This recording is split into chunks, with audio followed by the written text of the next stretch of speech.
Hey, what's going on, guys? NOAH45KINGS here, back with another podcast. Hopefully you guys can hear me a lot more now. Goon told me that, in the comments, he told me that my mic was low, so hopefully you guys are able to hear me correctly, which is good. And I even noticed it myself. I went back and I listened to it with my headphones on, and it was extremely low. I'm sorry about that. So I just want to say thank you guys for all the great support lately here on the podcast. It really means a whole lot to me, and hopefully you guys are doing well today. Hopefully you guys are happy and healthy, and I think you guys should deserve a round of applause for the really great support that you guys are showing the channel lately. So thank you for that. Thank you very much.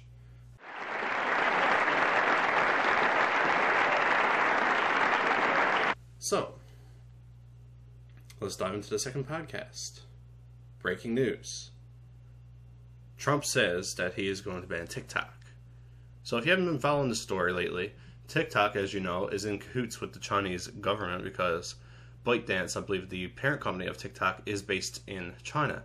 And in order for you to reside in China as a business, you have to give over your business details and your business information. So, as a result, people are concerned that TikTok may become a spying app for the Chinese government, and it could steal people's user data and use it for nefarious purposes, basically, is the gist of it.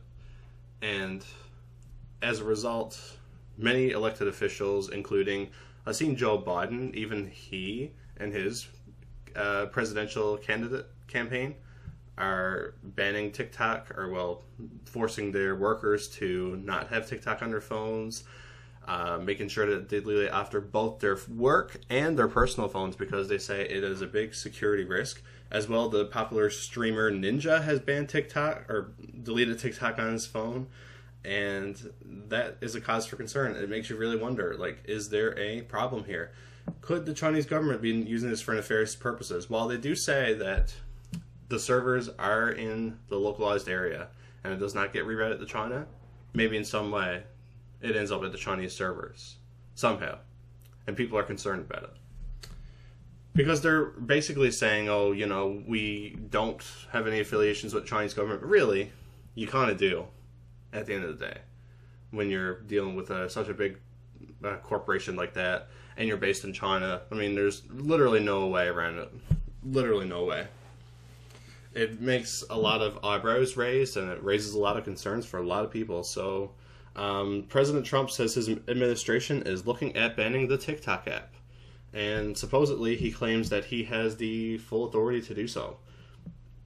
According to Global News, reporters accompanying Trump on Air Force One from an event in Florida back in Washington said Trump had told them he planned to take action against the popular sharing service as soon as Saturday.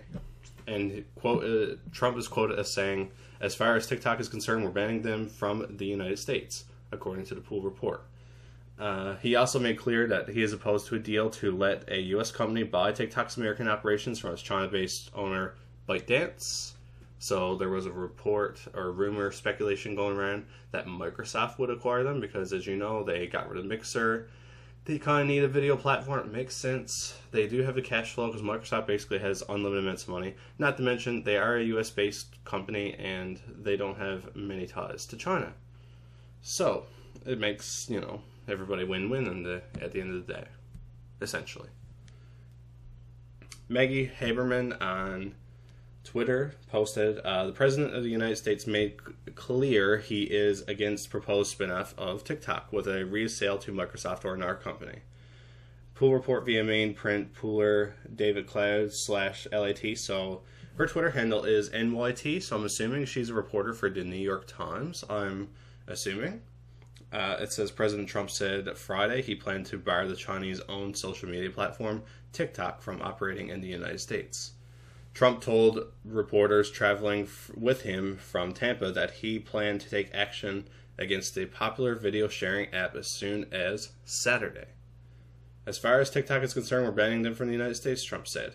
Trump said he could use the emergency economic powers or an executive order to ban TikTok in the United States. Well, I have that authority. I can do it with an executive order or that, he said, referring to emergency economic powers. Trump made clear he was not in favor of a deal to let a U.S. company buy TikTok's American operations. So even Trump, no matter if an American corporation or not buys TikTok, like the U.S. stake in it outright, he's not agreeing with that. Like he still feels it's a security concern, which, you know, definitely does make sense. And I mean, at the end of the day, none of us here really have a control or say over it. I mean, if there is a security breach, or, you know, there's things going on with the Chinese government is surveying the U.S. population for nefarious purposes, then of course the U.S. will bring the ban hammer down, ban TikTok, just like it was no tomorrow. So there is apparently one potential buyer, which is Microsoft, which is very interesting because Microsoft actually shut down Mixer a few months ago, if you guys remember that. RIP Mixer. It was a cool idea. It was kind of like a little Twitch competitor for streaming video, and you can do it directly on your Xbox One, which is super dope. But unfortunately, they cut ties and they merged everybody that was on the platform over to Facebook Gaming. And basically, they had Ninja, which was the most popular streamer in the world, arguably at the time. He had an exclusive deal to stream on Mixer for, I think it was approximately $100 million or something like that. Let me double check. I gotta check, because there was a report that he was paid a lucrative amount of money for the stream on Mixer exclusively, because he originally streamed on Twitch, and he was a very popular. He was a Halo player back in the day. He became a very popular Fortnite streamer, as you guys probably have seen online. So I'm just gonna quickly look that up. So they said, no, it wasn't 100. I'm thinking about the Joe Rogan thing, because Joe Rogan, as you guys may or may not know, he signed a contract as well. He's going to go to Spotify and stream his podcast exclusively on Spotify. Spotify is becoming a very viable platform when it comes to getting podcasts in through the door, which is really nice, because a lot of people have Spotify Premium. If you can go ad-free with podcasts on there, that'd be really, really good and really beneficial for the company as well. So, yeah. Microsoft agreed to pay game streamer Tyler Ninja Blevins between $20 million and $30 million per year. Per year! Oh wow, I didn't know that. I knew there was like a deal to do that. So he got paid $30 million, and Mixer got to spend it. So basically, he became a free agent. I guess a lot of people were picking up the phone at the time and trying to figure out what was going on. So yeah, it makes more sense that Microsoft, as we were going back to the previous conversation, Microsoft would probably be the best suited company, because they have A, basically unlimited money, B, they are a service-based company, and C, yeah, that's C, they are US based, so they check all the boxes basically, and they had the financial security to do so. So it would be perfect if they did. However, I don't know what's going to happen. Honestly, it's very shaky ground. We are on a lot of sand right now. We are on unstable rocks right now, basically. We have no idea what is going to be happening over the next coming weeks. 2020 has already been a whack enough year. Who honestly knows what's going to happen? Honestly, it's anybody's guess, to be honest. So I guess we'll have to wait and see, and we'll update you guys on what happens with that. So stay tuned for that. Hope you guys are having a wonderful day. I just got up and did my dishes and some small stuff like that before I did the podcast. So here I am now with some fresh H2O, which is hydrogen dioxide, which is H2O. Or no, it's dihydrogen monoxide. There you go. Dihydrogen monoxide. My chemistry's coming back to me, don't you worry. Just gotta love some water, don't you? Brought to you by Kirkland Water, the best natural spring water you can buy around town. No. I can't do that. No. Oh, it would be really cool if we had like a sponsorship. I would probably get a sponsor though that I personally would use, or I'd be acceptable of. Like, I wouldn't want to get like some weird type of thing. I don't know. like where I don't actually go ahead and use it or support it or condone it. So like I wouldn't get something that I would use. Like for example, like I wouldn't get like a sponsorship for GNC. I think they're actually in bankruptcy right now, or starting to have some financial troubles. But the like protein and supplement brand, I don't think I would ever be sponsored by those guys, because I just don't frankly use their products. Unless I have a use for it, like for example if I'm working out or something. But I recently quit the gym, as you guys probably know, or well, some of you guys probably know, some of my close friends and whatnot. And the reason I did that is because they opened up all the like restrictions and things like that in Newfoundland, and I was very, very wary and concerned that with regards to COVID-19, that would be the worst place to go to get the new coronavirus. So it's better off that I restrict myself from going to the gym, even though it's like one of my favorite hobbies. I really do enjoy it, but yeah, I just gotta hold out hope, and hopefully things will get better. Hopefully things will calm down. Maybe I can go back to the gym someday, because that would be excelente. All right. Hopefully we can do that, and hopefully we can pull together, wear our masks, and hopefully eradicate this pandemic. It's funny because a lot of people, it feels like, to me, a lot of people don't take this pandemic very seriously. They think like the pandemic's gone just because you can travel around and things like that. Like, personally, in my opinion, I feel like they still lifted up too many restrictions, in my opinion. That's just me. I don't know how you guys feel. But it seems to me a lot of politicians and whatnot are more scared of the economy than they were actually people's lives, which is rather unfortunate for me, in my opinion. I fully want people to get better. I fully think that people are more important than the economy, but at the same time, people have bills, people have jobs, so I can kind of understand that side too. Because if people can't get to work, or if people aren't able to get their stimulus checks, or their CURB or CERB, whatever the thing is called here in Canada, they're going to be without a lot of things. And as you know, we need things to survive, and we need to pay our bills, we need to keep the lights on, we have to pay groceries, so it makes sense in that way. However, I feel like the government should have stepped in and just give it a free check basically to everybody.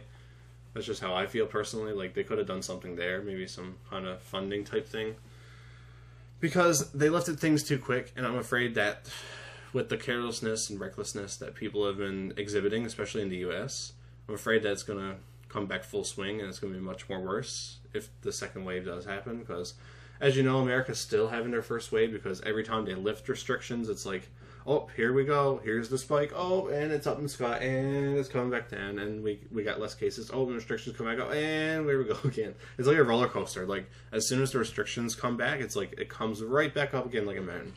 So I'm afraid that's going to happen here in Canada. I'm afraid it's going to happen here in Newfoundland, and I don't want my family or my friends or anybody else's family or friends getting sick and dying, because obviously death is bad. Like, we don't want people dying. Like, that's not what we want at all. Like, that's such a horrible thing to happen, even to the worst people. Like, for real. Like, it's honestly true. Like, I just don't want people to die. I want to live in a safe, secure, and healthy and happy area and happy world. So hopefully we can all pull together and do that. But I do think that the government should have done more with regards to financing and stuff, because it feels like to me that they didn't. And if the pandemic was really that bad, they wouldn't have lifted travel restrictions. I feel like if it's a deadly pandemic, like the virus is very deadly to many people, including those who are vulnerable. Like I said before, cancer patients, for treatment, cancer treatment patients, diabetes, other health issues like that. With regards to that, a lot of people are very vulnerable when it comes to COVID-19 and this coronavirus, and especially with the flu. Like, the elderly are very vulnerable to things like pneumonia, and especially COVID-19. Some have beat it, but like, does not mean to say everybody's going to beat it. Like, everybody's immune system and body is very, very different to one another. So I just feel personally that if it really was as deadly as they say, they would just keep everything shut down. But at the same time, you kind of need to keep things open for emergencies and whatnot. And I can understand the point that people do need to pay bills, people do need money, so that's that. this is going to be a little segue here, but speaking of coronavirus relief funds, oh my god. Here's a news story from NBC News. The title is, Florida man accused of using coronavirus relief funds to buy a Lamborghini. Oh my gosh. So a 29-year-old got nearly $4 million in PPP funding. I'm not sure what PPP means, but I'm assuming it's for the coronavirus relief fund. And he spent part of it on a car valued at $318,000, officials said. Wow. Holy cow. Federal prosecutors accused a Florida man Monday of fraudulently obtaining nearly $4 million from the Paycheck Protection Program. Okay, that's what it is. Paycheck Protection Program. And using some of the money to buy a Lamborghini sports car. Imagine going around just be like, oh yeah, I'm ripping off the government now for my own benefit. And I'm just going to go and ride a hot rod, basically, or like a Lamborghini, you know? Just going to go get the fastest, nicest car off the lot. You know what I mean? That's whack, dude. That's absolutely bananas. $318,000 and $3.4 million from his bank accounts when he was arrested. Court documents said Hines sought $13.5 million in paycheck protection loans through applications on behalf of different companies that included false statements about employee payroll expenses. So, from my understanding, he basically made up these claims for companies to get this protection program for employee payment, and he basically took it all for himself, basically. The bank approved $3.9 million in loans. Within a few days of receiving the money, prosecutors said Hans bought a 2020 Lamborghini Huracan. I'm not sure the brand name of that Lamborghini.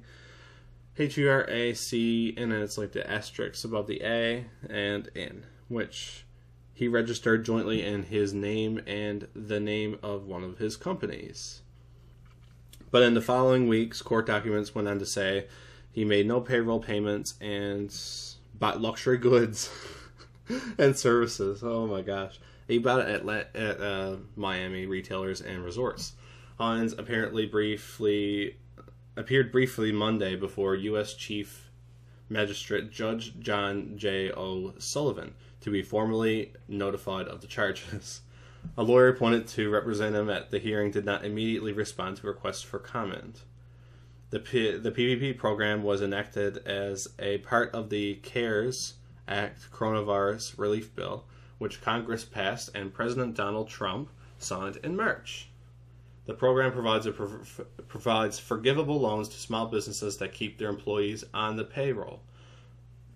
So basically this is for companies that were struggling with regards to COVID-19 payments, and if they're not making any payments and their employees are still, working from home or working in stores that are essential and whatnot, basically he scammed them out of things like that, which is not right. It's totally crazy. I can't believe he bought a new Lamborghini, just balling, right? Absolutely balling, dude. But anyway, I just can't get over it. How do you get that much in? I guess that's chump change for a lot of companies, though. $13.5 million, and he did get millions in loans. The bank approved $3.9 million in loans, so you can do a lot with almost $4 million. Even $1 million to a lot of people is incomprehensible of thinking about it like a monetary value. What a dollar bill looks like, what a $20 bill looks like, but can you imagine $1 million? You can't even fathom it in your head. Would you get $1 million $1 bills, or would you divide that up in 20s, 50s, 100s? How would you do that? I look at $1 million and I'm like, to me that's the equivalent of a 4 or 5 star mansion, honestly, a fully pimped out mansion, to be honest with you. It's pretty funny. I thought it was a hilarious story. And it's always a Florida man. What is up with Florida? Why are people in Florida so crazy? You can literally type out your birthday, and a Florida man or Florida woman sometimes does something on your birthday. And that was a game actually a few months ago. A lot of people were playing, which was pretty funny. I forgot what I got now, but I got something really funny on mine. Let me look it up real quick. I'm born on October 31st. That's my birthday. Here we go. Florida man takes epic mugshot after driving naked near school with wires attached to penis. On Halloween night in Boynton Beach, Florida, the police got a call. A naked man was driving around the neighborhood with wires attached to his penis. I can't even make this stuff up, dude. Like, honestly, the best stories that you hear online are in real life are the ones that aren't made up, because they're so ridiculous that you just can't think about it in your head. Like, who thinks about that? Like, oh my gosh, you would never be able to make up or fathom a story as funny as what that is. That is hilarious. 2020 has been a wild year, I guess we can all admit. 2020 has been pretty crazy, especially with when it comes to COVID-19, and I'm kind of going to segue here. COVID-19 and this whole pandemic in 2020 kind of has been a beneficial thing to a lot of areas. For example, I've seen a lot of places over in Europe and Asia are seeing a lot less pollution in the air. And even I think in Venice, they said that there's no pollution when it comes to the waters. It's so clear in the water now that they can actually look down and see where the fish are, which is really, really shocking. But before, there was that much pollution and pollutants in the water that they couldn't see the fish down below them, which is pretty whack to think that there's so much pollution. But I guess it's a big city or a big area, so. And also, too, a lot of places you could actually see the mountains in distance now because there's been no pollution there, and that's crazy. Like, to think that since there's been no people driving around as much or going to work or using these carbon fuels as much or carbon based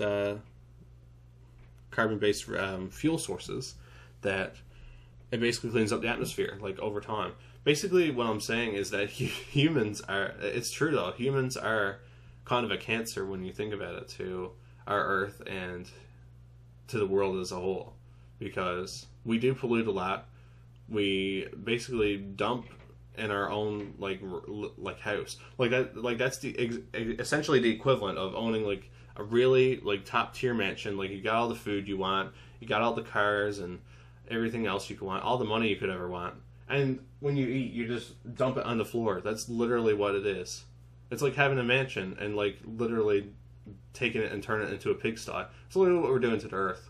But we need to work towards getting much more biodegradable plastics, which a lot of places are now. A lot of places are getting biodegradable straws, which is very nice. And a lot of places now are having just paper when it comes to most stuff. Hopefully we can get towards eliminating all waste at some point, or at least having it biodegradable, which would be the best thing we could do. That's the best case scenario, in my opinion. Wow, that was quite a spiel there. But yeah, 2020 has been also really great because we see a lot of social justice come out of this as well. Like, a lot of people stood up for racist acts that has been going on lately in the U.S. and some places in Canada as well. And as well, I remember Jagmeet Singh, who was the leader of the NDP party, was kicked out of I think it was House of Commons, I want to say. They were doing some kind of meeting, and he was kicked out because he called the main party leader from Quebec a racist because he didn't agree with some kind of new racial profiling form and some new police reform type thing. I can't remember the exact details now, but it was a little while ago. And he even claimed in his book and everything, he dealt with racism in his entire life. So to think that somebody who dealt with racism in their entire life and called somebody racist only to be said, you gotta be more polite, it's crazy. It's mind-boggling. So hopefully things can progress and get better. Like I said before, we can all just come together. At the end of the day, we're all just people. So I'm very hopeful that we can do better, and we will do better. Even in the U.S. now, you're seeing a lot of, like, for example, last month, I've seen on the news a few times that there's a lot of historical figures, statues are being torn down, and they're putting up new statues for social rights activists and people who've made change when it comes to equality and equity in our society, which is beautiful to see, actually. Because I feel like when it comes to colonizers, like back from Europe coming to America, like a lot of them were terrible people because they just wanted to dominate. And they had no regard or worth for the natives that were living here at the time, or the other minorities, for example, like with slavery and things like that. And so people who either like discovered a certain area or found a certain area should not be glorified, in my opinion, through a statue. That's just me. People like who are social rights activists and people who stand up for empowerment and stand up for the betterment of society as a whole should be there. But also at the same time, we should not forget where we came from. We should not forget our past, because history has a way of repeating itself, and if we do not look back on it, we are doomed to repeat it. And that's a famous quote, and I firmly believe it, because if we can't learn from our mistakes in the past, how would we grow as a society, you know? That's what we're going to look towards. So we have going on. We got some more topics as well. Those were just my off the cuff. I forgot to turn off the setting on my PC again. But yeah, with regards to statues and whatnot, like if we as a society are to take down the people who are so-called heroes that aren't actually heroes from the past, we should therefore keep them in. I feel like we should learn from the past, of course, but the way we do that is we just keep them in history books. Just don't glorify them as these great people, but you know, at the end of the day, they were basically terrible people in many regards. So we have a lot of topics, as I was just about to say, but I kind of want to bring up that point as well. Sorry about that. Terribly sorry. So, kind of want to talk about my favorite games this generation. As you know, the Xbox Series X and the PlayStation 5 are coming out this holiday season. I'll probably talk a little bit about that later on, like my thoughts and how we are evolving to that stage. But before that, we get into that. After this, I'm going to talk about that. But before we get into it, I'm going to talk about some of my most impactful or favorite games this generation of consoles, which is pretty cool. I didn't really become a hardcore gamer until I got to the end of the 360. Maybe when I got my Xbox One, you could probably classify me as a hardcore gamer, because I wasn't buying as many games at first, and now I'm buying like a few a year, which is nice. It's a few that I'm interested in anyway. I'm not like buying everything, because at the end of the day, I'm not interested in everything when it comes to gaming as well. The same thing with books and movies. I don't watch every movie. I don't read every book, you know. It's just whatever my interest is, whatever tickles my fancy. If I don't like it, then I'll be vocal about it, or just, you know, refund it, or just put it away for another day until I, you know, can fully grasp it. Like, you know, say if I find a game too difficult or something, then I can just put it away and try it again another day, and just go on to another comfort food game or something, you know, something that I know I'm good at, or something that I know I like. So I want to start off first by talking about Fortnite. A lot of people don't like Fortnite, like Battle Royale.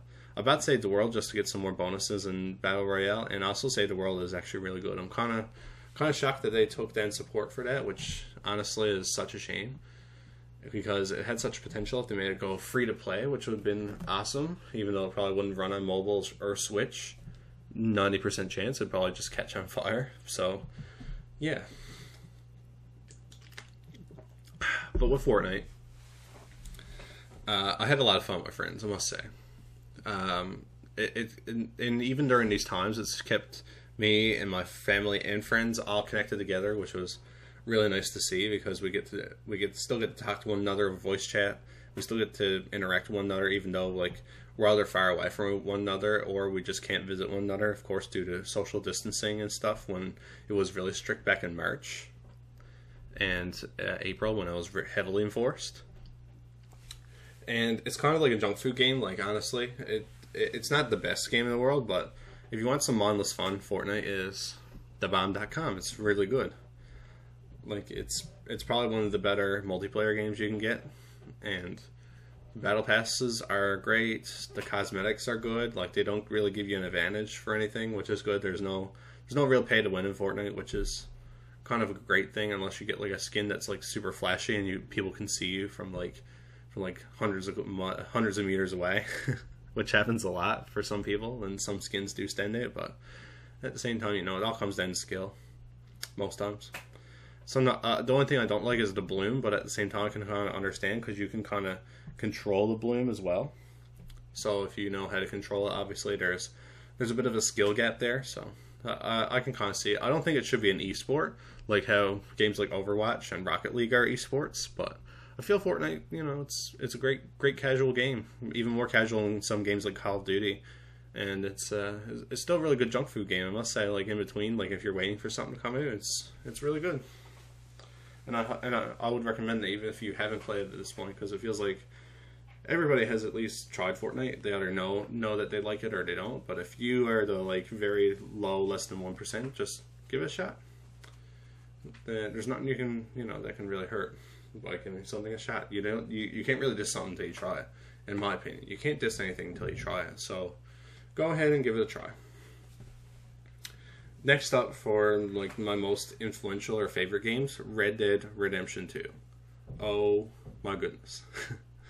It's quite a game. It's very detailed. It's a lush, very dense and very large open world. Like they combine both density and vastness in this open world.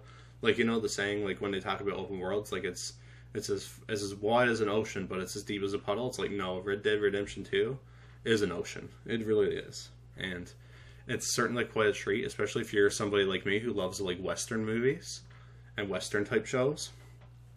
So if you're into like the Western theme at all, I would give Red Dead Redemption 2 a fair shot. I know a lot of people say they don't like it because it's too realistic, but once you get the hang of it after like chapter 2 or 3, it becomes second nature to you at that point. I personally love Red Dead as a series better than Grand Theft Auto 5 or Grand Theft Auto in general. Because I don't know, I just don't like GTA's story as much. GTA kind of, I don't know, I just rather immerse myself in something that I can't see anywhere else, and GTA is kind of like an over-exaggerated version of modern day America, or like, you know, the modern world as a whole, like in the city area, for example. So that's why I really love Red Dead 2. It's very immersive. It's got an excellent open world. It's very deep. It's got a great story so far. I haven't even finished it, so hopefully I'll get it finished by the end of August, because I'm on, I think, chapter 6 now. I think there's 8, or I think there's 8. I think there's 8. So hopefully I can. And the story is really good. It's a very different Western story. Like you're basically from the perspective of like the outlaws or the gang, you know. So rather than usually like in a Clint Eastwood movie, you kind of see it from the hero's perspective for most of the movie, and you kind of watch the hero become, you know, the good thing. But at the same time, a lot of the characters and a lot of the things that you do in Red Dead are kind of like negative or bad. Like, you know, they're much more what am I looking for? I'm looking for a certain type of word. They're much more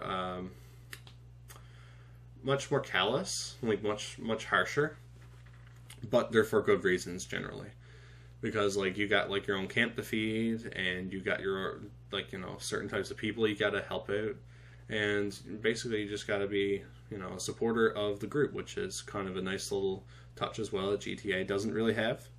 Even the first Red Dead doesn't have it, but I still love the aesthetic of Red Dead, the first one. I still haven't played the first one, so I'm going to play 2. Then I'm going to hop back to the first one, because the second one is a prequel, if you guys were wondering. And also the first one is Xbox One X enhanced, so it kind of looks like a 360 remaster, which is really cool. And it's apparently runs 4K, so that's really cool that a 360 game can run 4K on Xbox One X, which is awesome. My next game is Black Ops 3. Now hold on for you guys comment anything crazy or get up in arms about Black Ops 3. I thought Black Ops 3 was an amazing game, hands down. The zombies was not my it was too deep for me to get into sometimes, because I just didn't have anybody playing zombies. Mostly played multiplayer. Multiplayer is bar none like one of the best multiplayer experiences you'll have in Call of Duty. The only thing that really bogs down the game is campaign. Campaign on that game has no ties with Black Ops 1 or 2. So that's a big negative. But the multiplayer experience that I had, and the weapon variety and choice, and the fluid movement, the advanced movement a lot of people don't like, but I personally do when it's done right, and Black Ops 3 was the first next-gen Call of Duty I played on my Xbox One at the time, and it blew me away. I was really, really shocked how good they did it, even though the campaign sucked. Like, the multiplayer still remained extremely fresh, and it was highly replayable, I must say. I think I'm on like the 10 prestige on that. I think I'm like over level 100 on that, on the 10 prestige. Not entirely sure right now, but I do remember getting up pretty high because I just love that game so much. I could play it to death. I spent like at least 300 hours easy on the multiplayer, easily, over the last like what 4 or 5 years. So it might not be the best Call of Duty, but the multiplayer makes up for it a lot. And the zombies is excellent too, if you guys like that. Like Zombies Chronicles remasters like the old Black Ops 1 maps, and I think a few from World of War as well. The ones in World War, which was awesome. And big fan. I was really, really excited for that. I think, and a couple from Black Ops 2 as well, when they which revolved around the original 4 characters, Richtofen, Dempsey, Takeo, and Richtofen. So Black Ops 3, overall as a package, really great. Campaign is the only thing that really bogged it down, and there was microtransactions in the multiplayer, which at the end of the day was basically scummy for Activision to put in that awesome, wholesome game, which really bogged down the experience for a lot of people, in my opinion. But I still really enjoyed it. Next up is Cuphead. Cuphead is such a great game. It's like one of the most difficult games I've ever played. I beat the game. I think I beat it in 2019, last year, because I took a little bit of break because I was playing other games like Fortnite, Rocket League. I was getting into other stuff because I was like so fed up with the last boss. But at the end of the day, when I beat the last boss, it was so rewarding. And the game can be very frustrating and challenging, but once you get through it, like the feeling of beating a boss or beating a level that you couldn't really beat at your first couple tries, really, really, really, really, really satisfying. Super satisfying to do. I highly recommend Cuphead. I would give it, it's almost like a masterpiece, in my opinion. It's pretty close to a masterpiece. There's some skill hikes, like at some points, like some points are like super easy. Some boss fights and levels are really easy, and some other boss fights are like super difficult. Like it's almost impossible to beat unless you know everything about it. Like you played like, you know, dozens of times and you mastered it down to like a T on all stages. Because as soon as you beat one stage of a boss, you got to beat the next stage until you get to all stages and you beat the boss. And each stage of each boss has a different form of attack, which is kind of frustrating in a way to learn and relearn it again. So that's Cuphead. It's a run and gun shooter, and me and my dad played it a lot actually, and he really enjoyed it, even though he's not as good as me. His reflexes aren't as good for dodging. So sorry about that, Dad. But yeah, it's awesome. Like I hope we get a sequel for Cuphead, because the game was just so good. They said they're going to release DLC, and that never come out. So I'm assuming they're going to put it in a second game. So Cuphead 2 might be on the horizon at some point. Hopefully, that would be awesome, because it was truly, truly, truly a masterpiece. And my next game that I really love this generation, which is Rocket League. Now, this is the game I was telling you about before when I was comparing this to Fortnite, which is Rocket League can be an esport because, you know, you actually know what you're getting into. Both sides have an equal playing field. Rocket League has a very high skill ceiling because it's not only just soccer and other sports with cars, but it's also a really good game with regards to how it feels, how it controls everything. And you can even play custom matches and customize and unlock new things. And as well, Rocket League is going free to play by the end of summer. So I'm guessing by the end of August, maybe early September, Rocket League will be free to play for everybody. I hope everybody does dive in because it's honestly really worth it. And me and my dad really love Rocket League as well. Like he occasionally plays it with me too, which is really good. And I love how there's crossplay between all the platforms. Rocket League and Minecraft were big proponents of crossplay, which I do thoroughly love, and Fortnite as well. Can't forget Fortnite. Fortnite was really the big one. I do think as well. I think Rocket League also is getting Epic Games support, so you can do cross progression now. So you can link all your accounts and have all your progress saved from if you go to your Switch, to your PC, to your Xbox, to your PlayStation, and whatever else. You know, it's truly a tremendous game, and it's a lot of fun to play. And there's a lot of customization, and the Rocket Pass is really good too. I think they said that they're doing like new revamps to the challenges, so maybe I will get the premium Rocket Pass in the future after this one ends, because I'm like more than halfway through, and I'm not going to get it done by the end of August, and I don't feel like paying for it right now. So there's that.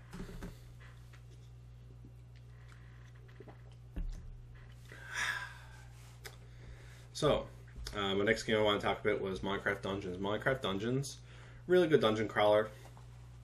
I haven't really played a dungeon crawler, like I haven't sunk my teeth in any, like Diablo or any of the other games that may fit that genre. So with me and being new to it, I thought it was a tremendous game. Like, it has so much depth, probably not as much depth as something like Diablo, obviously, but it's really good. And it has a great Minecraft aesthetic, and it's very pleasing to the eyes. It has 4K graphics if you're playing on the Xbox One X. You can also, you don't have to diverge your resources onto one class. You can kind of be like an everything. You can also swap, weapons on the fly, which is really good too. It's an awesome game. I highly recommend it. And it also has local multiplayer if you're playing on Xbox or PlayStation. I don't know if it's on Switch, the multiplayer, but yeah, it's really good. Hopefully it gets crossplay or cross progression. That would be awesome too. But I have my doubts for that because it's a much smaller game. It's only like $30 or $40. So if you guys are feeling in the mood to just hack and slash, but you don't want to play Minecraft, just try out Minecraft Dungeons. It's all the Minecraft stuff, but no building. It's all destruction, all destroying mobs and killing stuff. So it's very good. Highly recommend it. Forza Horizon 3 and Forza Horizon 4. Personally, I did like the aesthetic of Horizon 3 a lot more than I do of Britain. That's just my personal preference. I think a lot of people do too, because Horizon 3 was set in Australia, which is amazing. Kind of wish they had a 60 FPS option. That would have made that game like even a better masterpiece than it already was. But I still thoroughly enjoyed both. Like, they're tied for me on how great they are, because Forza Horizon 4, set in Britain, has 4 seasons, which is something Horizon hasn't done, which is pretty cool, actually. And it's 1x enhanced, so you can choose either between a 60 FPS gameplay option or 4K 30, and it runs super smooth, not gonna lie. I love the 60 FPS option. Any game that gives you that option, it's a big thumbs up for me. And it's also the first like true racing game that I really got into, because I was never a big fan of racing games. I was more into shooters and puzzle games and things like that. So yeah, when I was younger, I wasn't really as much into racing games. So this got me into racing games for sure, because of the whole rewind feature, and it's open world, so it's kind of like, you can kind of sink your teeth into it more. You can kind of get better, and you can customize and play the game the way you want to, which I'm a big fan of, I must say. Can we talk about Call of Duty Modern Warfare real quick? They rebooted Modern Warfare for 2019, and it's honestly very fun. They also added in, they had a rock solid campaign. The campaign for that was one of the best this generation, in my opinion. Had some great characters, had some realistic settings. Like, I felt like this could happen in real life, just the way it was, and just the way it played out. And I do like the mounting system. I'm kind of a fan. I like the double sprint as well. I think it's called tactical sprint. And I do like how they're doing it like in seasons. And they also have Warzone, which is free to play if you guys like Battle Royale and you like Call of Duty. And it's very popular, especially on TikTok and YouTube. So you guys, and also on Twitch, of course. It's probably where it's streamed the most and talked about most. But yeah, it's awesome. It's a really great game, and awesome Call of Duty game. I was very genuinely surprised because I was kind of skeptical. I was like, man, they're just milking the Modern Warfare name, because Infinite Warfare, while it was a great game, had an excellent campaign, had some good multiplayer mechanics, and had some good weapon variety. It still couldn't hold a candle to, for many people, to Modern Warfare. But Modern Warfare 2019 is one of the best Call of Duty games, bar none, this generation, in my opinion. A lot of people I know don't like it because of the campy nature, but personally, I don't have too big of an issue with it. So hopefully you guys enjoy it, and you should check it out. I highly recommend it.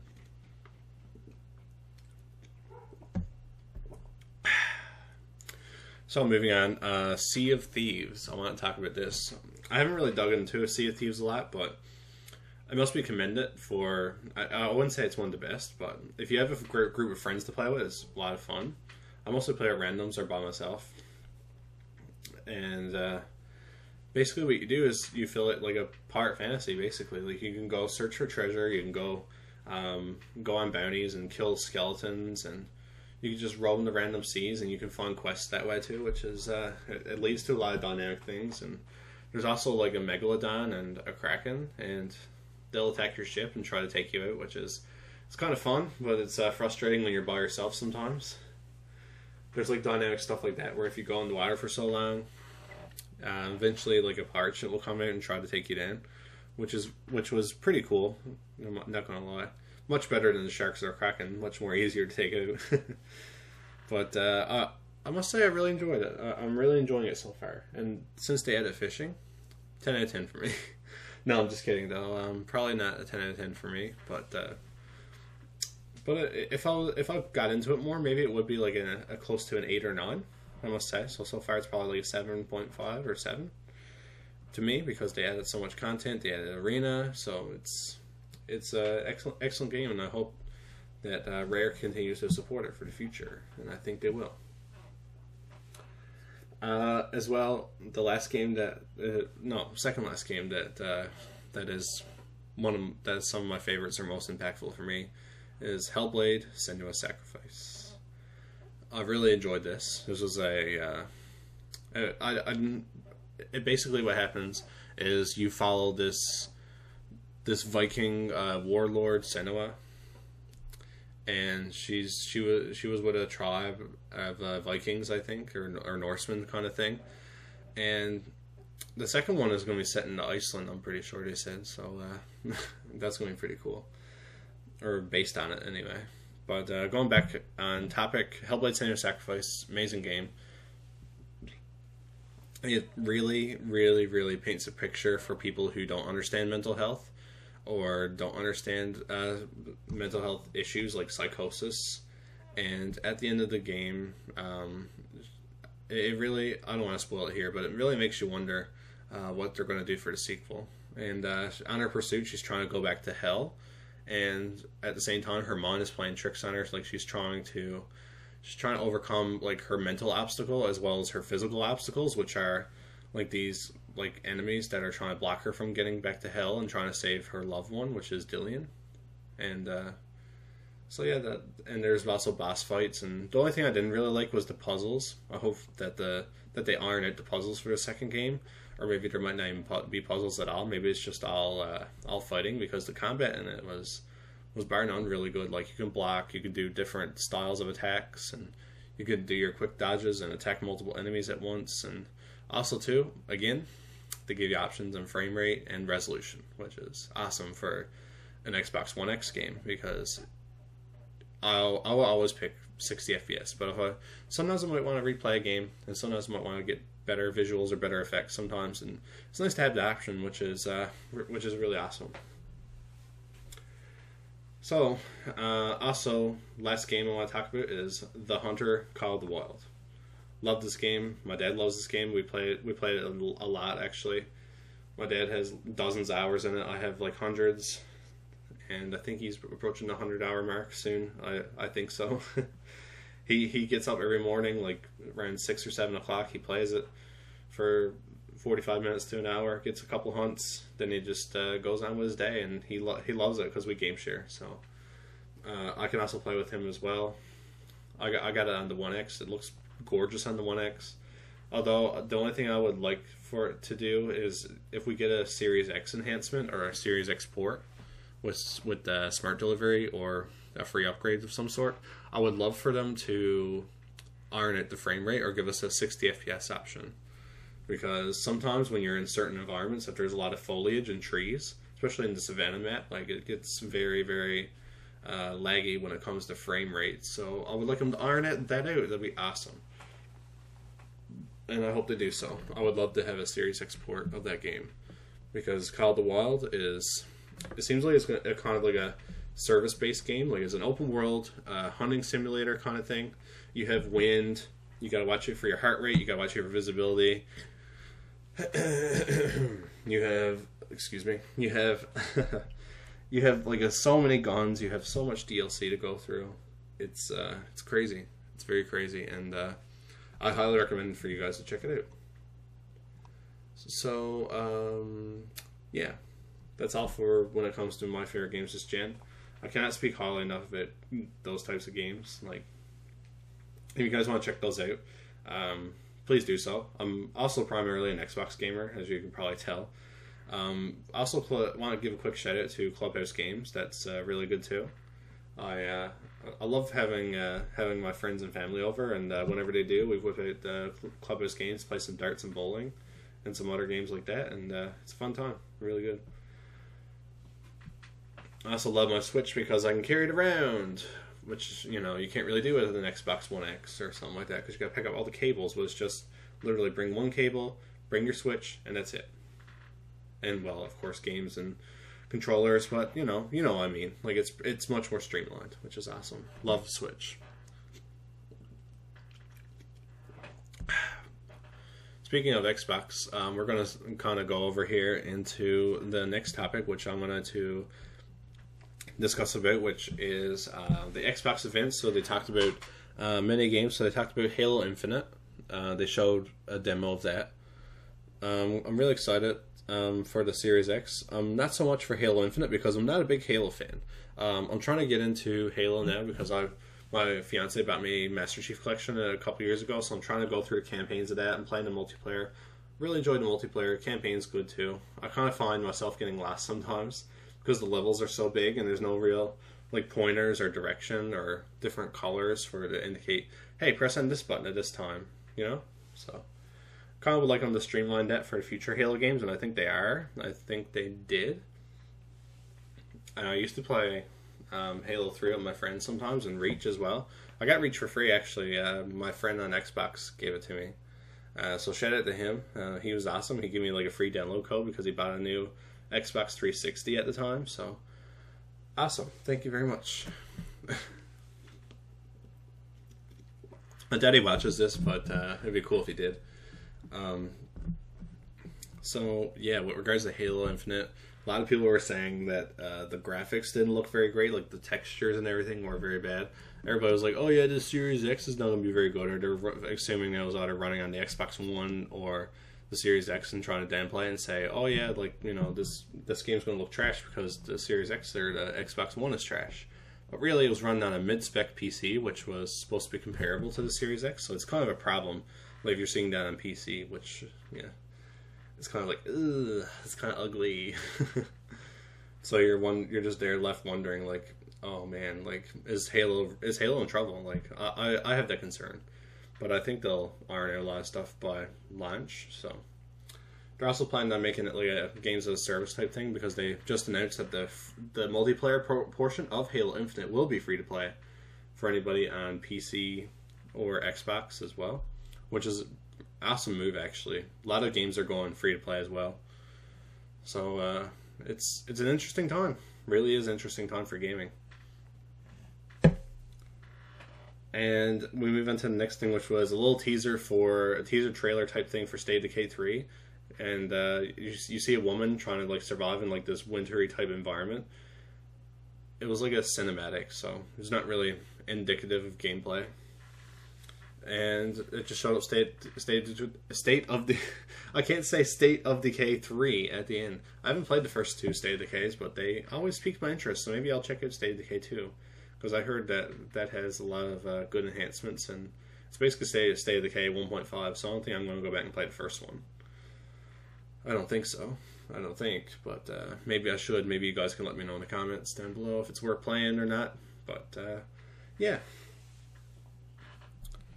So we're moving on next to Everwall, which is Rare's new project, which looks really good. They made Sea of Thieves, so a lot of people are not sure what this game is. Like, they don't really know. It has like a Breath of the Wild type aesthetic, and it looks like it has like these like colorful creatures and these people that involve magic and nature all together, and it looks like a really cool like exploration type game.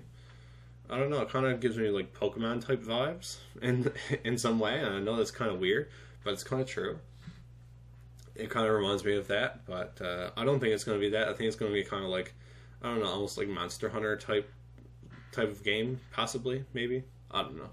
It's really confusing. They didn't really clarify what it was, so it's hard to know. Next is Obsidian's next big RPG called Avowed. Apparently, the rumors that Randall Thor 19 had put out was that Microsoft acquired Obsidian because of this RPG that was in development. And so we see a little trailer here. It looks like, basically it looks like Skyrim or the Elder Scrolls series done by Obsidian. So they did the Outer Worlds, which a lot of people say was like a Fallout type of vibe, a lot of Fallout influence there. But really, a lot of people say that Obsidian made the best Fallout game, which was Fallout New Vegas. Haven't played that, so I'm not a big Fallout guy, so I probably wouldn't like Outer Worlds either. Maybe I would. So maybe you guys can let me know. Kind of interested in Avowed because I do love Skyrim. Skyrim was like probably my first big RPG that I got into, I must say. So really excited to see what that's going to be about. They also teased Forza Motorsport. They didn't really give like Forza Motorsport 8 like as a title name. They kind of just said, hey, we're doing Forza Motorsport.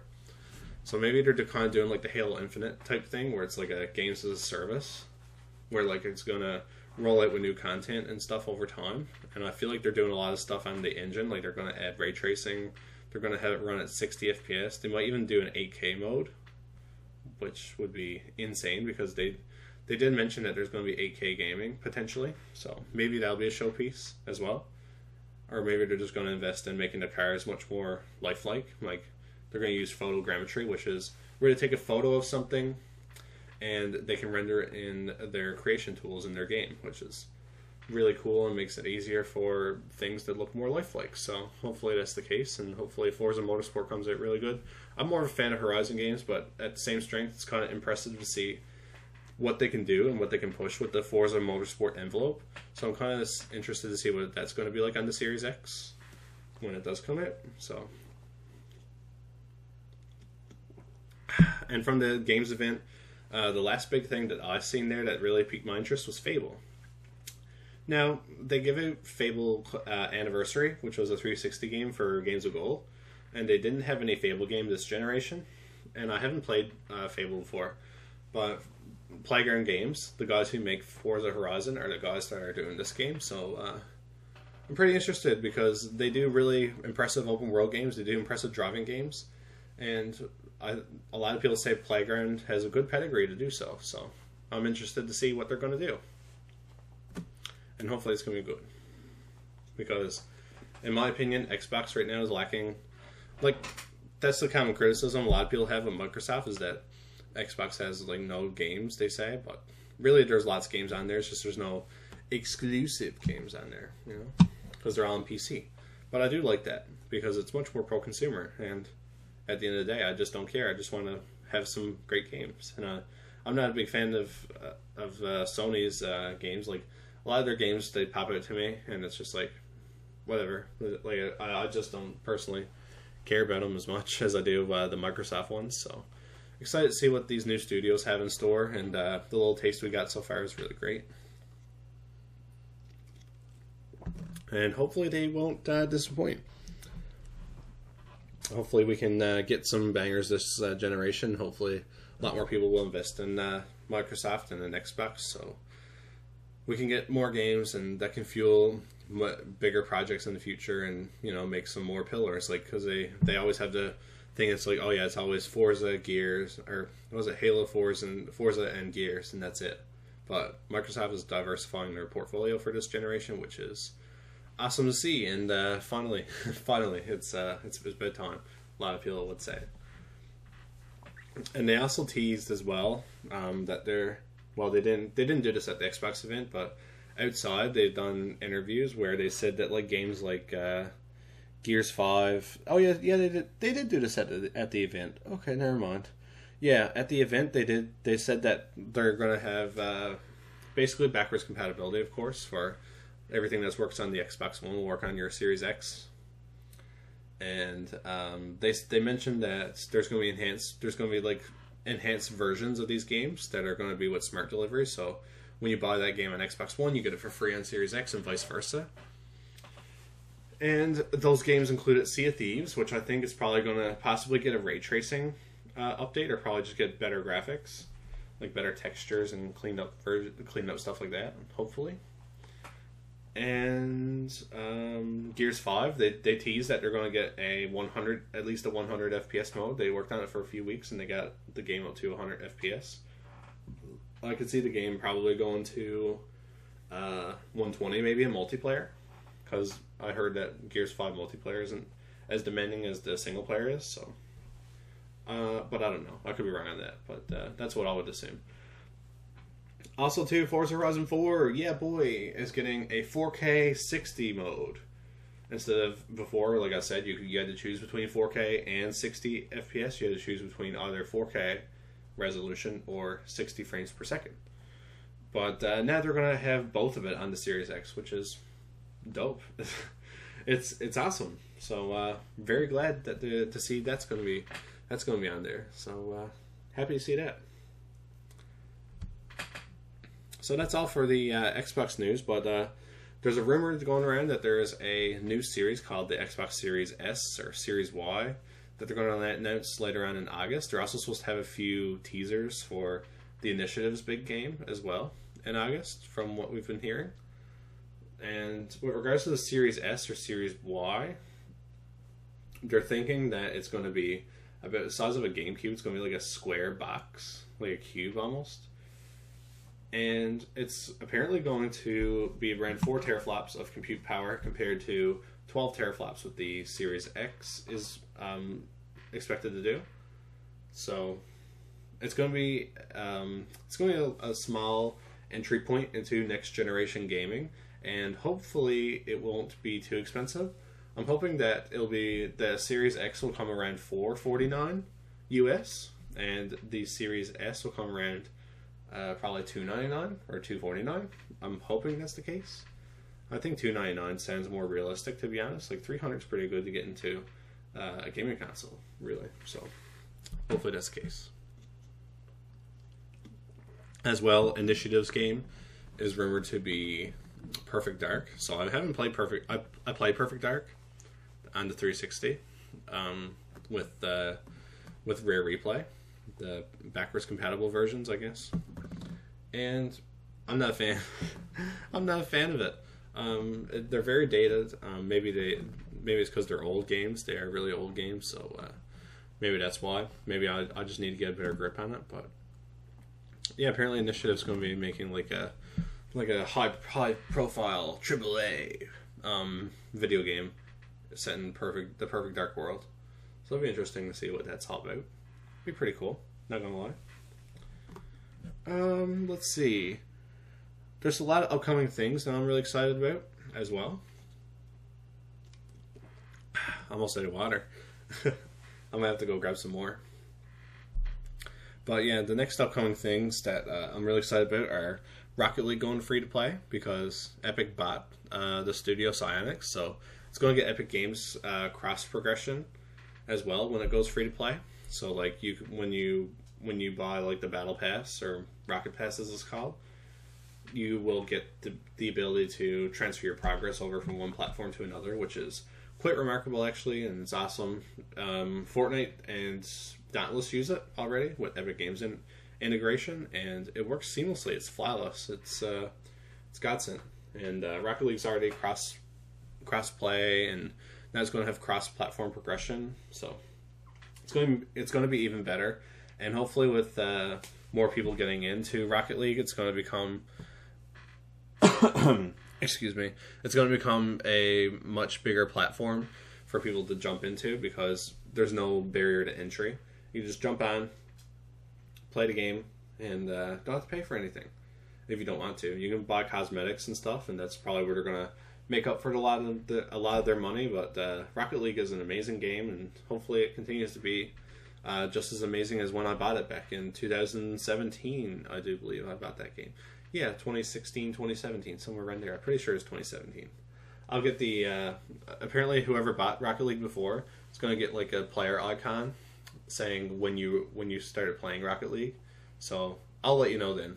I'll let you know when it comes out, and you get some free extra bonus content. So I'd be interested to see what that's going to be all about. Cannot wait. Cannot wait. Super hyped for that. Hopefully some more of my friends can get it, and we can all play together, which would be pretty cool.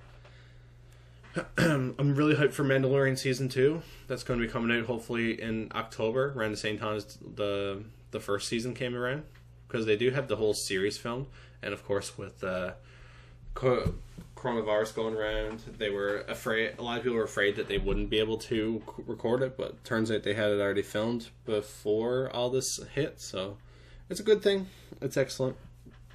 All they got to do now really is just edit it, which, you know, some studios like to do that at home, and some people do have the resources to do it at home, so maybe they can do it at home. And yeah, I believe Disney put a statement saying that it is on track for October still, which is awesome to hear. Awesome to hear. Hopefully we get a trailer soon. Really hyped for that. As well, Stranger Things Season 4 kind of delayed. Might even come out in 2021. Might be 2022 from some reports I've seen online. Hopefully that's not the case, because I love Stranger Things, and I got my fiance into Stranger Things. She really loved Stranger Things when we were watching it over the quarantine period, like back in April and May. And what else is here? Umbrella Academy Season 2, that just recently dropped, I think last night. So I'm hyped for that. But I'm currently watching Ozark, so I'm probably going to get through at least the first season of Ozark before I dive back into Umbrella Academy Season 2. So I really did love the first season. Highly recommend that you guys check it out on Netflix. Also on Netflix. Excuse me. Also on Netflix. Disenchanted Season 3 was supposed to be coming out this year. I don't know if it's still on track or not. Hopefully I'll look into it, and hopefully I'll figure it out. So that'd be cool to know as well. That'd be cool to know. So narrowing down to the end of the podcast here. I'd like to thank you all for watching and supporting, and don't forget to leave a comment, don't forget to like, subscribe, do all that good stuff, and don't forget to share the video if you guys enjoy it and think that somebody else would enjoy the video. So thank you all for that. Love you guys, appreciate you guys. Didn't expect as much support as I've been getting on the first podcast, but thank you. Thank you very much. So we're going to go down to the last topic here. So, really excited for gaming. Like I said, you know, the future of the Xbox brand, and to a lesser extent Sony, because, you know, they have some cool games too. But at the end of the day, I'm not a Sony guy. I'm not a PlayStation guy, so I'm probably not going to be as interested in what they're doing. Maybe to a lesser extent, maybe Nintendo, because another reason why I bought a Switch, and not just for Clubhouse games and for Fortnite and Minecraft on the go, was for the Mario remaster that was coming out. Because there's a rumor that sometime this week, maybe we'll get a trailer or something for the Mario remasters that are coming to Nintendo Switch. Apparently it's supposed to be excuse me. Apparently it's supposed to be Mario 64 from the Nintendo 64. There's supposed to be Super Mario 64, Super Mario Sunshine from the GameCube. I still have the GameCube actually, and I still have my GameCube, and I still have Mario Sunshine. Super Mario Sunshine on the GameCube was a really good platformer. Kind of buggy in some regard, but it was really good. Hopefully they ironed that out with the remasters that are rumored to be coming out. Hopefully that'd be cool. Also, they also have Galaxy.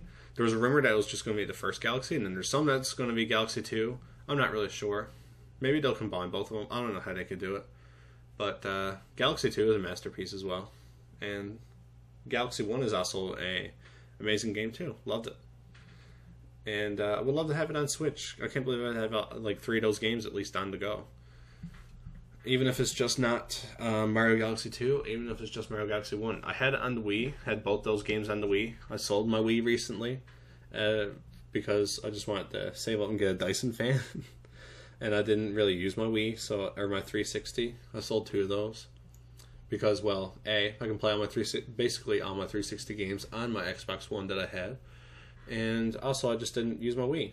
So, there was really no point for me to keep it, so I just sold it. But I'm keeping my GameCube because my GameCube has some games that, are pretty special to me. I didn't really have as many GameCube games. I might have had 3 GameCube games. I think I had Mario Party. I had the Pokemon that was on it. I can't remember what Pokemon it is on GameCube, but nobody talks about it because apparently nobody cares about console Pokemon games, I don't think, as much. Until Sword and Shield came out on the Switch. And I also had Super Mario Sunshine. So there was only 3 games that I had. I wanted to get more, and as soon as I wanted to buy some more, it was like, oh yeah, you bought it like, the worst time, because like we're selling all out. There's like nothing here. And then I got a Wii, and I got more games with Wii, which was really cool. But kind of wish I had more games for GameCube. But at the same time, I still loved Mario Sunshine and Mario Party. And those brought me dozens of hours of fun, which is cool. And so I'm excited for the Mario remasters because those games are awesome. I haven't played Mario 64. I played it on DS. Don't know if it's any better on N64. But I really do want to try it out at least. I don't know to what extent they're going to be doing it. Like, are they going to fully remake Super Mario 64, or are they going to fully? I don't think they're going to fully remake Sunshine and Galaxy because those games are pretty polished. Maybe they'll fix a few bugs with Sunshine, and they'll just up-res all the games to HD. Probably, that's my guess. So hopefully that's the scenario. Hopefully that's what they do, because that'd be awesome. Next game I'm going to be really excited to try that's coming up is Cyberpunk 2077. CD Projekt Red are a really good company, really pro-consumer with regards to their development and their gaming. So I hope that Cyberpunk 2077, the big RPG that they're going to make, is a good first-person shooter and RPG as well. I do like myself some RPG, so I'd like to try it and see what it's all about, because you can apparently customize your genitals on it. You can choose whatever protagonist you want to be, and it looks like a very deep open world. Like, it's not very big, or as big as Witcher 3 from what they've been saying, and I haven't finished Witcher 3 yet, so I might hop back into that soon. But yeah, with regards to Cyberpunk 2077, hopefully it's a great game, and it's going to have smart delivery with the Series X. So if I buy it on Xbox One, I'll get the free copy on the Series X. So hopefully there's going to be like a 60 FPS option, some 4K enhancements, and some better graphics and better textures. That'd be kind of cool. I'd like to check it out. I'd like to see what's going on. Might finish Witcher 3 first before I buy it though. But at the same time, I wouldn't complain if, it was really that good, and I was like, oh yeah, I gotta get that first before I get Witcher, because, if it's just that Holly claimed, I might just go pick it up. You know what I mean? Like, I wouldn't even bother. So, I'm really excited for that. I can't wait. I really can't wait. I can't stress that enough. But I'm keeping my expectations like a little simmered. Like, I'm not really blown over the moon by the stuff that they've showed yet. They've also got rid of wall running in it, so don't know how that's going to have a big impact on gameplay and whatnot. So we'll have to just wait and see. Let's see what else we got here. Senua Saga Hellblade 2.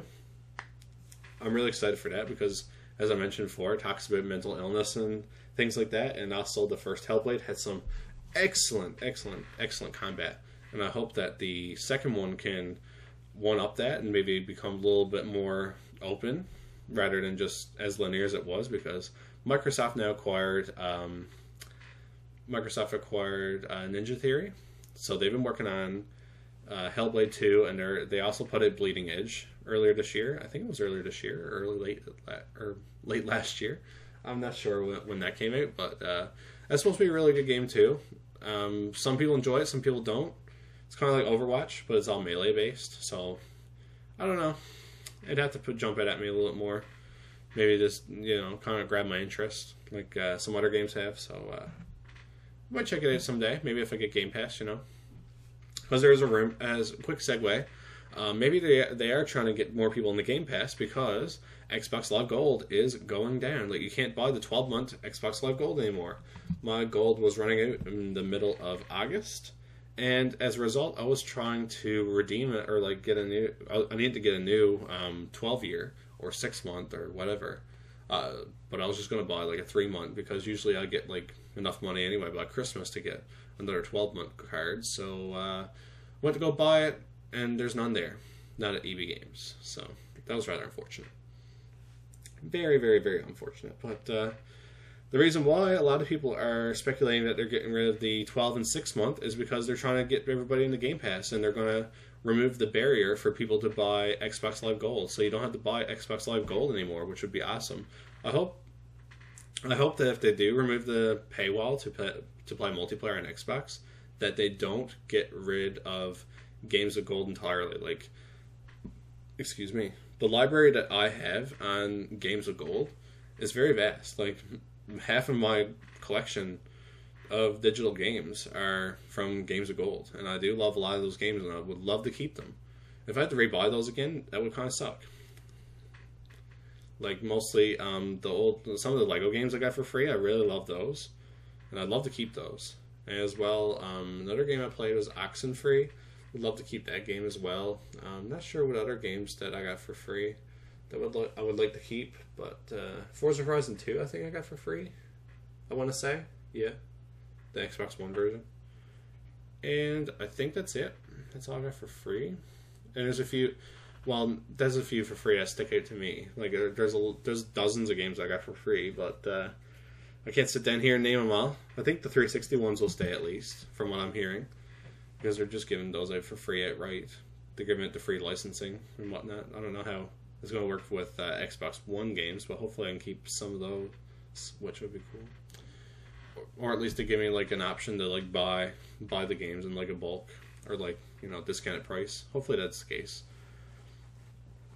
But yeah, also want to quickly go down to this topic, which I wrote up a couple of days ago. Didn't expect to buy it now, but I recently bought Rogue Company.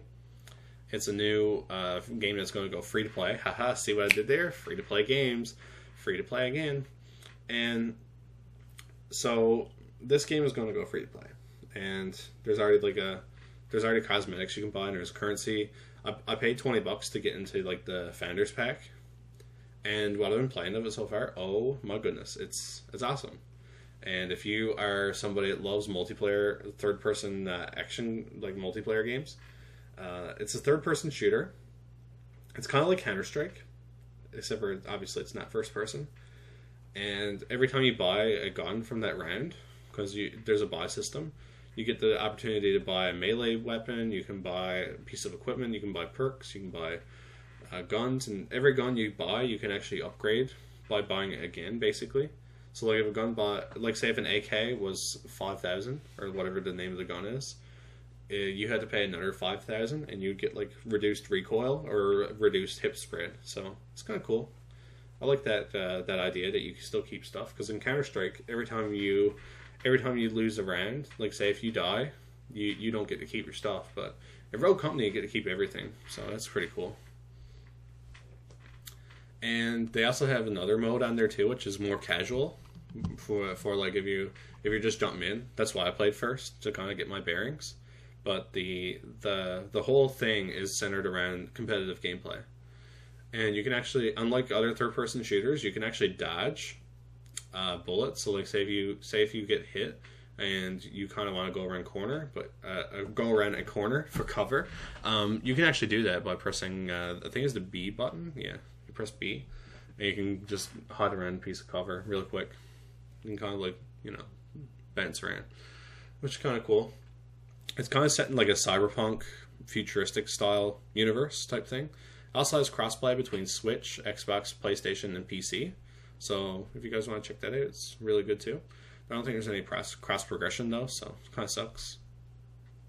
But I've been getting a lot of gamer score on it because I'm getting kind of good at it, which is nice. It probably won't be the case now another 4 or 5 months down the road once everybody gets really good at it. But and maybe it'll get more polished too, and maybe some things will change, and I think they will, because some things are more balanced than others, and there's a little bit of balancing issues in some regard. I'm assuming, like, because each time you start up a game, there's a set of characters you get to choose from, and every time you get to choose a set of those characters, you can look at what they have as like a passive ability, or what they have as like an ultimate ability.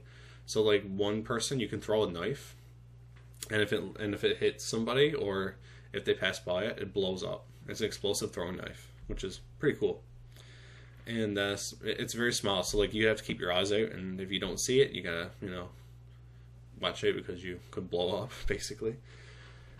And so yeah, with regards to Rogue Company, I'm really enjoying it, and it's given me a lot of gamer score. It's a lot of fun, and really glad that I picked it up. It's worth the standard edition. I paid $20 for it, I think, Canadian, 21.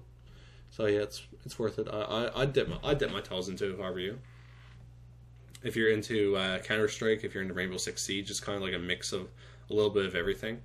And the melee weapons on the game are so cool, because you can either throw your melee weapon and almost get a one-hit kill, or most times you get a one-hit kill, depending if they have extra armor on or not, or you can just use it as like a standard melee weapon and hit people, which is awesome, I do believe. And that's my thoughts on Rogue Company. I'm really enjoying it. Hopefully I can get into it more, and hopefully some of my other friends pick it up too when it goes free to play. And maybe I can, also get better at it as well. Because when it goes free to play, I don't think I'm going to be as good, because there's going to be better players than me hopping in and wrecking me like they do in Fortnite. So, yeah, awesome. So, that's the end of the podcast today. We talked about a lot of stuff today.